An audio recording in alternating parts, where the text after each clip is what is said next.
moi, Regard, j'ai accompagné Regard pendant toute ma vie. J'ai commencé à l'accompagner réellement, physiquement, en 1970, donc c'est un long bail. Regard avait 5 ans. Il était encore un petit mensuel qui était animé volontairement par Erwin Reichert.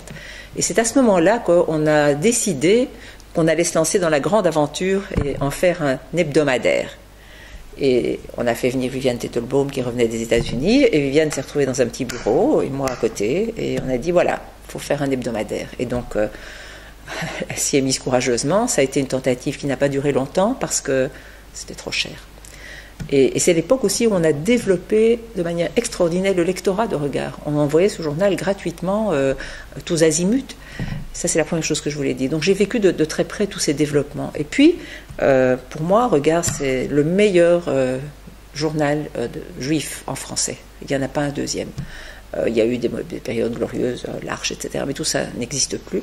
Et Regard, pour moi, avec aussi le fait qu'il est soutenable, ça veut dire qu'il ne s'est jamais interrompu. Qu'il a continué, puis il était bimensuel, et puis il a été mensuel avec un petit regard à l'intérieur.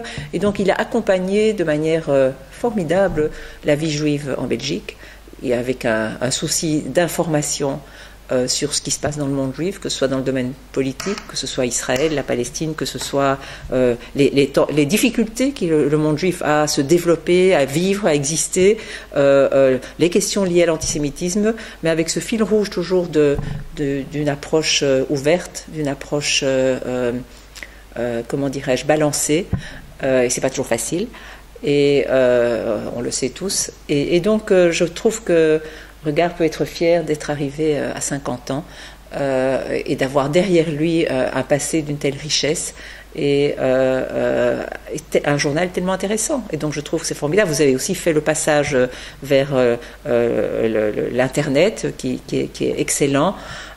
Et je pense que c'est une des raisons aussi qui fait que Regard est soutenable, parce qu'il y a un lectorat qui ne le lit que sur Internet. Et pour moi, il y a une anecdote, parce elle est très forte dans mon cœur, c'est qu'au moment où on a organisé la première rencontre entre 20 femmes israéliennes et 20 femmes palestiniennes, c'était dès mai 89, il faut se reporter en arrière, eh bien, Regard a fait un numéro spécial qui avait en couverture Shulamit Aloni et Hanan Ashraoui, et le titre c'était « Les guerrières de la paix ». Et je trouve que c'est un terme qui est tellement juste.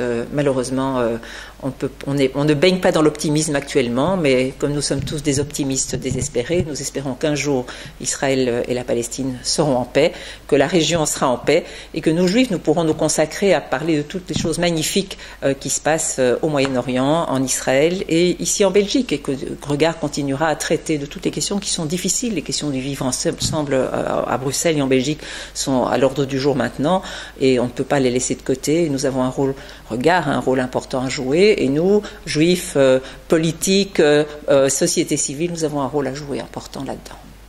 Donc en fait, moi j'étais rentrée des États-Unis début de l'année 1980, et quelques mois plus tard, Sus est venu chez moi, et il m'a dit le Nouvel Obs, tu connais? Oui. Jean Daniel, tu connais? Oui. Eh bien, moi, je vais faire un Nouvel Obs de Regard, et je voudrais que tu sois le Jean Daniel. C'est toi qui vas tout diriger, tu vas organiser les choses, et tu vas lancer ce journal, et on sera comme eux. Ok, défi relevé, j'avais 24 ans, et on a lancé la machine, et c'est vrai qu'on n'a pas fait le Nouvel Observateur, mais c'était une expérience formidable. Alors, une anecdote marquante, j'ai peut-être envie de relever le fait qu'on était une équipe assez jeune, qu'on n'avait même pas peur, et que donc on prenait position de manière assez tranchée sur beaucoup de sujets. Ça allait du Moyen-Orient à la laïcité, ça nous a valu beaucoup d'adhésion, mais ça nous valait aussi très régulièrement, si je puis dire, des engueulades assez fermes sur certains articles, sur certains éditoriaux. Et donc en mai 1981, on a titré, suite à la victoire de Mitterrand, on a titré « On a gagné ». Et le téléphone a sonné sur mon bureau, et c'était Jean Goll, qui était un copain de la maison, mais qui entre-temps était devenu vice-premier ministre et qui trouvait que franchement, c'était pas possible d'avoir un journal du CCLJ, de la communauté, dont il se sentait proche, qui titrait pour Mitterrand, on a gagné.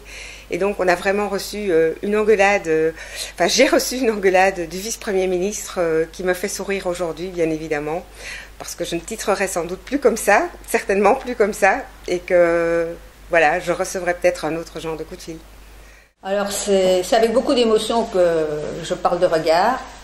Ça a longtemps été entre lui et moi un grand amour, et Léon Blum disait l'amour véritable, c'est l'amour total, celui qui occupe toutes les parties de son être.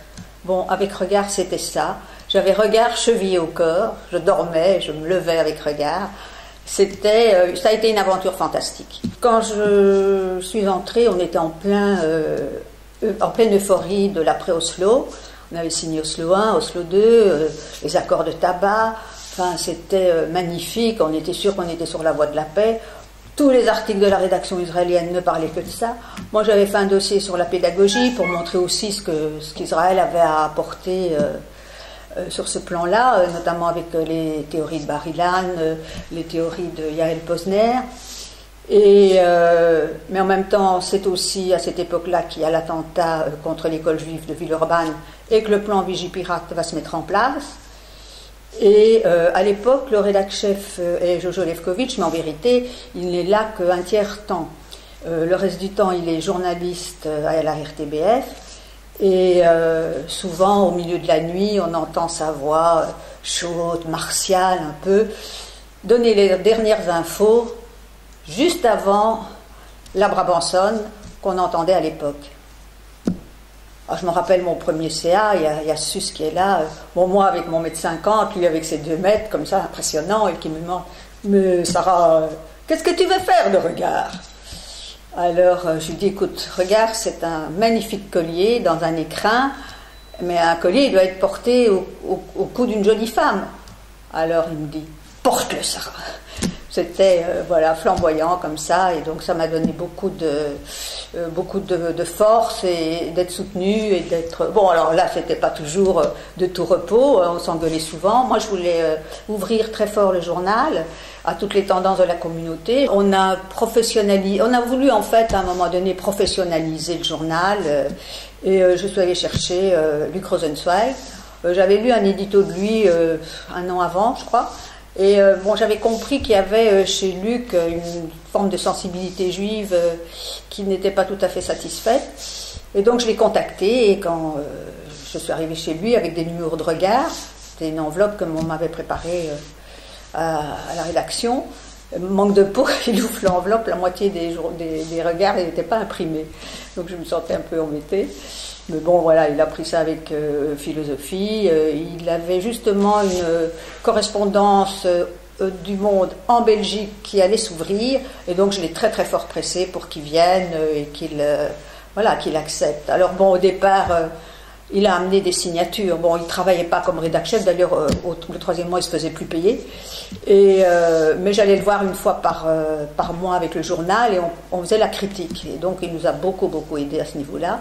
Il a amené des signatures. On avait les correspondants du Monde Barnavi est venu par Luc, Rassimov qui écrit toujours aussi. Le procès Papon était suivi par le correspondant du Monde pour nous, mais évidemment sous d'autres noms. Toutes les communautés juives sur lesquelles on a fait des reportages dans le Monde, c'était aussi des correspondants du Monde sur place, parce que le Monde à l'époque avait des correspondances partout, qui les faisaient pour nous. Luc Rosenzweig avait un grand principe qu'il répétait tout le temps, c'était on fait un journal pour ses lecteurs et pas pour ses concepteurs. Et donc on donnait beaucoup la parole aux gens de la communauté. Il y avait un courrier des lecteurs très suivi, les abonnés avaient leurs photos dans le journal, donc évidemment il y avait un contenu fantastique. On a créé beaucoup de nouvelles rubriques et beaucoup de nouvelles plumes, et ça a été une très chouette aventure. Bonsoir à tous, je suis malheureusement pas présent ce soir, mais je tenais à vous dire, d'abord vous saluer, à vous remercier d'être là pour célébrer cet anniversaire important. Et je voulais revenir sur quelques éléments qui ont égrené mon passage à Regard entre 98 et 2008 en gros. Ça n'a pas toujours été très simple d'être à Regard, parce que Regard est engagé sur des combats difficiles qui regroupent à la fois le combat pour la laïcité, le combat contre l'antisémitisme, le dialogue entre les communautés, un investissement critique d'Israël, un soutien à Israël, mais à la fois qui se veut critique. Donc on est souvent pris à partie à gauche comme à droite, ce qui veut dire que finalement on est probablement dans la position qui convient. Ce qui m'a frappé, moi, dans les années entre 98 et 2008 où j'étais présent, c'est le basculement de l'image d'Israël dans l'opinion publique. Ça, c'était quelque chose d'extrêmement frappant, où il y a une sorte d'engouement presque fantasmatique pour la paix, à l'époque de la perspective des accords de Tabat. Et puis au moment de leur échec, au moment de l'émergence de la seconde intifada, on a assisté à une vague de ressentiment à l'égard d'Israël qui devenait l'incarnation du mal et qui se reportait sur les communautés juives en Europe. Une vague telle qu'on n'en avait jamais connue depuis la Deuxième Guerre mondiale. C'était une vague de grande ampleur, profonde, ancrée dans différents foyers de la société, et ça n'a pas été simple d'y faire face, même si évidemment nous avons tenu bon et nous avons continué à la fois à dénoncer l'antisémitisme et à la fois à maintenir le cap de la paix à une période où c'était pas simple. Mais ce qui a été le plus frappant à cette époque-là, c'est les difficultés que nous avons eues à faire reconnaître auprès des autorités belges, on a vu la même chose en France et dans d'autres pays, mais à faire reconnaître cette nouvelle forme d'antisémitisme qui pour nous a été très difficile à accepter, parce qu'il fallait accepter l'idée que des enfants d'immigrés, les enfants d'immigrés que nous étions, devenaient la cible d'enfants d'immigrés venus d'ailleurs. Et ça, pour nous, en tant que juifs de gauche, qui croyons en la laïcité, c'est quelque chose qui est vraiment difficile à réaliser, parce que ça se trouve vraiment à l'opposé de ce en quoi nous croyons. C'est pour ça que les combats de Regard sont fondamentaux, qu'il faut poursuivre le dialogue, qu'il ne faut pas se laisser impressionner ni par la violence ni par le populisme, et continuer à tout prix à essayer de comprendre l'autre pour s'inscrire dans un projet global dans la cité. Bien, Joël Kotek, si je dois me présenter, donc directeur de Regard depuis quelques années, et donc je viens présenter en quelque sorte cet organe que, qu'en quelque sorte je ne dirige absolument pas, puisqu'il y a des gens qui le font bien à ma place, mais que je surveille et que j'anime d'une certaine manière. Alors qu'est-ce que je dois dire sur Regard ? Que c'est une bande de copains qui le réalise, bien sûr l'actuel rédacteur en chef, mais aussi son prédécesseur. Et puis il y a eu mon frère aussi à un certain moment, qui a été rédacteur en chef.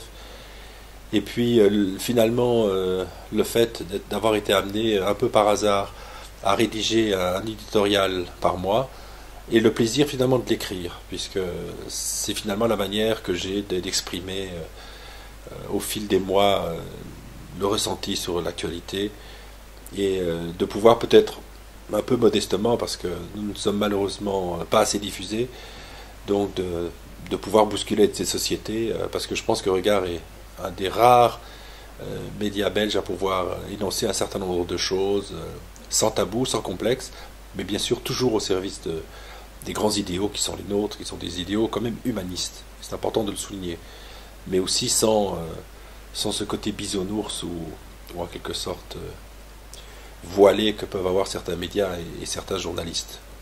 Donc on a un rôle à assumer, et finalement je suis assez content, même s'il m'en coûte beaucoup. Alors Dieu sait que c'est pas très compliqué d'écrire une fois par mois, mais comme j'écris toujours à la dernière minute, c'est vrai que c'est toujours assez pénible le moment où je suis obligé de rédiger mon humeur. Et sinon, que dire, je trouve que aussi l'important avec ce journal, c'est que la seule chose que finalement j'ai pu imprimer, puisque je ne le dirige pas véritablement, puisque encore une fois c'est plutôt Nicolas qui en assume véritablement la direction, c'est d'avoir fait de Regard un journal qui permettra, je l'espère, à ces historiens, s'il y en a encore, qui s'intéressent à la vie juive au XXIe siècle, et puis aussi au XXe siècle, n'oublions pas, c'est pas très éloigné, de pouvoir saisir ce qu'a été cette communauté à travers ses débats, ses opinions. Et je pense que Regard, depuis quelque temps, est le reflet effectivement des débats qui secouent la société. Alors les débats juifs, et pas seulement les débats juifs, les débats en général. Et c'est en ça que je suis fier de ce journal.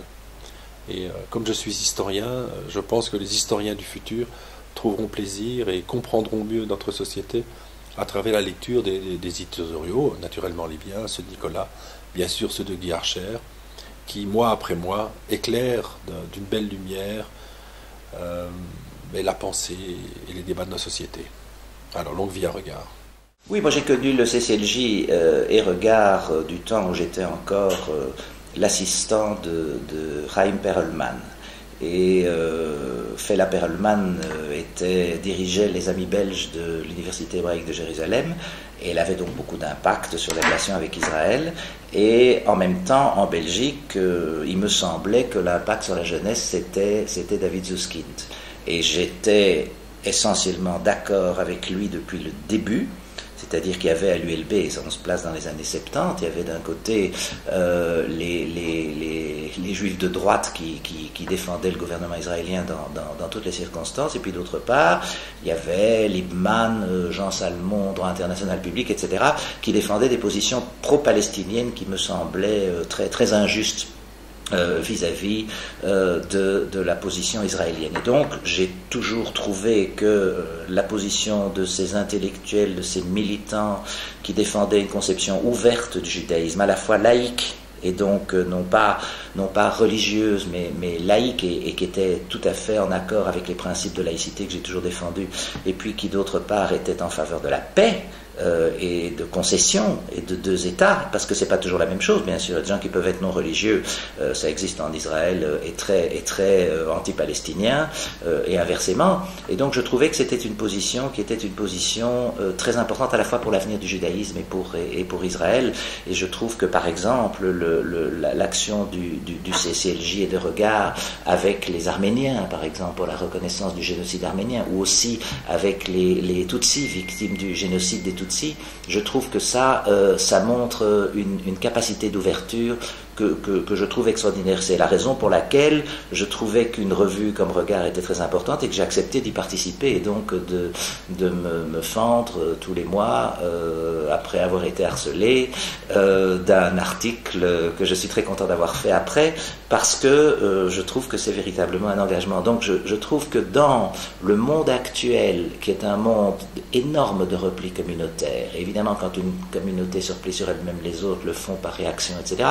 Et je sais combien à l'heure actuelle les Juifs sont affectés, étant donné le regain d'antisémitisme meurtrier, enfin il faut toujours le répéter, et que quand on est confronté à ça, et évidemment que Regard et le CCLJ ont pris acte de tout ça, et étaient comme tout le monde horrifiés par tout ça, et qu'on essaye de ne pas sombrer dans le repli communautaire, c'est-à-dire de répondre à ça par une tentation qui est une tentation de repli, et de garder les valeurs humanistes, je trouve que c'est absolument ce qu'il nous faut. Et donc, c'est la raison pour laquelle 50 ans de Regard, 100 ans de Regard, je ne serai plus là, les autres non plus sans doute, ou on sera tous morts, sauf les très jeunes. Je trouve que c'est quelque chose qu'il faut absolument préserver, non seulement, encore une fois, vis-à-vis des Juifs, mais dans notre espace démocratique. Je suis un vieux lecteur de Regard, pas depuis les origines, certes, mais depuis que je fréquente la Belgique, ça commence à faire pas mal d'années, je le lis régulièrement. Il m'arrive d'y contribuer du mieux de mes possibilités. Je le fais avec plaisir. Et je lis quelques revues dites communautaires, notamment françaises. Il m'arrive de jeter un coup d'œil sur les Jewish Chronicle anglais. Et je dois dire que c'est... je ne suis peut-être pas objectif, étant donné mes liens puissants et anciens avec le CCLJ, mais Regard est aussi spécial que le CCLJ dont il épouse et exprime l'esprit, c'est-à-dire un centre communautaire comme il n'y en a pas deux dans le monde juif. Et peut-être le plus grand compliment que je puisse lui faire, c'est qu'il n'est pas nécessaire d'être juif communautaire ou même juif tout court pour lire Regard, en apprendre des choses et communier avec son esprit. Et j'ai des amis non juifs qui lisent régulièrement Regard. Alors, je sais que pour certains juifs, ce n'est pas vraiment un compliment. Pour moi, c'en est un. Et c'est que je souhaite à Regard pour les 50 prochaines années, c'est de continuer sur la lancée. Je sais que ce n'est pas une revue riche matériellement, mais je crois qu'il y a pas mal de richesses. Enfin, je constate qu'il y a pas mal de richesses humaines, journalistiques, intellectuelles. Et puissiez-vous continuer sur la lancée. Je ferai de mon mieux pour l'aider du mieux de mes capacités. Bon anniversaire à Regard. Alors, je vais vous dire quelque chose qui n'est pas, à mon avis, très secret, c'est que la raison pour laquelle j'ai créé Radio Judaïka il y a un certain nombre de décennies maintenant, c'est parce que vraiment, je voulais combattre la ligne éditoriale de Regard. Je dis ça avec le recul. Et puis le point culminant, ça a été cette fameuse couverture noire avec le gouvernement de Menachem Begin en couverture de Regard, avec le titre terrible « Herzl, réveille-toi, ils sont devenus fous ». Voilà, eh bien, j'avais l'impression que Regard était devenu fou, mais voilà, on était il y a 30 ans dans d'autres circonstances, et puis un beau jour, professionnellement, j'étais à La Havane, à Cuba, et je me suis rendu compte, trouvant Regard dans la grande synagogue de La Havane, que vraiment Regard méritait d'être un organe de référence international. Alors, bon anniversaire à toutes celles et tous ceux qui font Regard, et vraiment, c'est un très grand journal. Je pense que, comme le CCLJ, il n'y a pas de Regard ailleurs en Europe de cette qualité. On peut ne pas être d'accord, mais comme on dit, et surtout aujourd'hui, je me battrai pour que vous puissiez le dire. Et c'est magnifique, vraiment un beau boulot. Et bravo à toutes les équipes de Regard depuis le début jusqu'à aujourd'hui, et jusqu'à, comme on dit chez nous, jusqu'à 120 ans. Cette revue a beaucoup apporté à la communauté. C'est une revue qui m'a fait beaucoup plaisir, notamment dans la mesure où maintenant j'ai fréquenté les cabinets et que je vois que Regard est installé dans les revues consultables sur certains secrétariats. Et effectivement, ça veut donc dire qu'il a une image importante. Pour moi, elle est importante surtout dans le contexte de faire partager la culture juive par le tout un chacun, voir toutes les possibilités